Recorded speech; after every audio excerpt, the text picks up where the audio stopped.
আমার helping hand খালা বলতেছিল যে খালা তুমি খিচুড়িতে কি এমন দাও যে তোমার খিচুড়ি এত বেশি টেস্টি হয়। খালাকে আমি বললাম খিচুড়ি যদি সঠিকভাবে রান্না করা হয় তাহলে খিচুড়ি খেতে অনেক বেশি টেস্টি লাগে, আর আমার হাতের এই মাখো মাখো খিচুড়িটা না আসলে অনেক বেশি টেস্টি ছিল। আমি প্রায়ই এরকম মাখো মাখো খিচুড়িটা রান্না করি কারণ আমার হাজবেন্ড ঝরঝরে খিচুড়ির থেকে এরকম মাখো মাখো খিচুড়ি খেতে বেশি পছন্দ করে। প্রথমে এখানে আমি 1.5 পটের মতো চাল নিয়ে নিচ্ছি, আর এখানে আমি আমাদের শেরপুরের তুলসীমালা চালটাকে নিয়েছি। আমাদের শেরপুরের এই তুলসীমালার চালের ঘ্রাণ অন্য লেভেলের হয়। যাই হোক, আপনারা চাইলে এখানে চিনি গুঁড়া চালটাকেও নিতে পারেন। তারপরে এখানে আমি আরো 1/2 কাপের মতো ডাল দিয়ে দিলাম, আর এখন এগুলোকে আমি প্রায় 10 থেকে 15 মিনিটের মতো ভিজিয়ে রাখবো। এখন প্যানে তেল দিয়ে দিয়েছি কিছু গরম মশলা। গরম মশলার ভিতরে আমি তেজপাতা, এলাচ, দারচিনি আর একটা বড় এলাচ দিয়েছি। তারপরে এখানে দিয়ে দিচ্ছি পেঁয়াজ কুচি। আচ্ছা, এখানে আমি প্রায় 1 কাপের মতো পেঁয়াজ কুচি দিয়েছি। খিচুড়ির মধ্যে পেঁয়াজটা আমার কাছে অনেক বেশি ভালো লাগে, তাই এখানে 1 কাপের মতো পেঁয়াজ দিয়েছি। তারপরে এখানে মেন জিনিসগুলো হতেছে গিয়া মশলাটা যদি খিচুড়িতে আপনারা অনেক বেশি দেন তাহলে কিন্তু ওই খিচুড়ি কখনোই টেস্ট হবে না। সময় খিচুড়িতে চেষ্টা করি মশলাটা কমিয়ে দেওয়ার জন্য।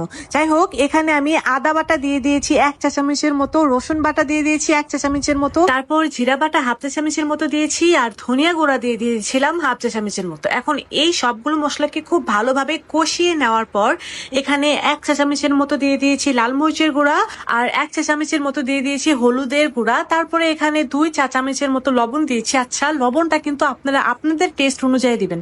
তারপরে মশলাগুলোকে খুব ভালোভাবে কষানোর পর এখানে আমরা যে ভিজিয়ে রেখেছিলাম চালটা, সেটাকে খুব ভালোভাবে পানি ঝরিয়ে তারপরে এখানে দিয়ে এটাকে খুব ভালোভাবে ভেজে নিতে হবে। উনি দেখবেন যে চালটা টুস টুস করে ফুটে উঠতেছে, তখনই বুঝবেন যে চালটা ভাজা হয়ে গিয়েছে, আর তখনই এতে পানি দিয়ে দিবেন।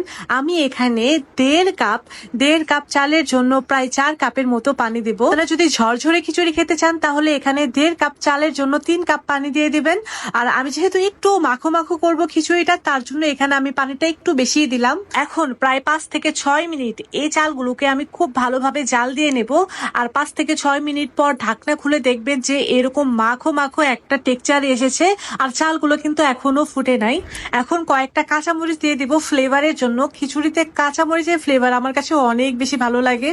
তারপর এটাকে আবারও একটু নেড়ে চেড়ে একটু মিল করে দিয়ে উপর দিয়ে 1 চা চামচের মতো ঘি দেব ফ্লেভারের জন্য। সব শেষে একটু ঘি দিলে না মনে হবে যে খিচুড়িটাই আপনি ঘিতে রান্না করেছেন। তো 1 চা চামচের মতো ঘি দিয়ে এটাকে ঢাকনা দিয়ে ঢেকে দমে রেখে দেব 20 থেকে 25 মিনিটের মতো। এটাকে একদম লো আঁচে দমে রেখে দিয়েছিলাম, আর এই তো ফাইনালি আমার মাখো মাখো খিচুড়িটা একদমই রেডি। বৃষ্টির দিনে এই খিচুড়ি মাংসের সাথে খেতে একদম অস্থির লেভেলের মজা লাগে। আর খিচুড়িটাকে আমি আমের আচার আর গরুর মাংস দিয়ে খাচ্ছিলাম, তার জন্য খিচুড়িটা আরো বেশি টেস্টি লাগতেছিল। আচ্ছা, আমার এই ইজি পিজি রেসিপিগুলো যদি আপনাদের ভালো লেগে থাকে তাহলে কিন্তু অবশ্যই আমার পেজটাকে ফলো দিয়ে দিবেন, আর অবশ্যই কিন্তু রেসিপিটা শেয়ার দিয়ে আপনাদের টাইম লাইনে রেখে দিবেন যেন রেসিপিটা পরবর্তীতে দেখে দেখে বানাতে পারেন। আর এটা অনেক বেশি টেস্টি হয়েছিল খেতে। যাই হোক, দেখা হবে তাহলে পরবর্তী ভিডিওতে। সেই পর্যন্ত সবাই অনেক বেশি ভালো থাকবেন। আমি আজকে খেতে খেতেই বিদায় নিচ্ছি। সবাই অনেক বেশি ভালো থাকবেন। আল্লাহ হাফেজ।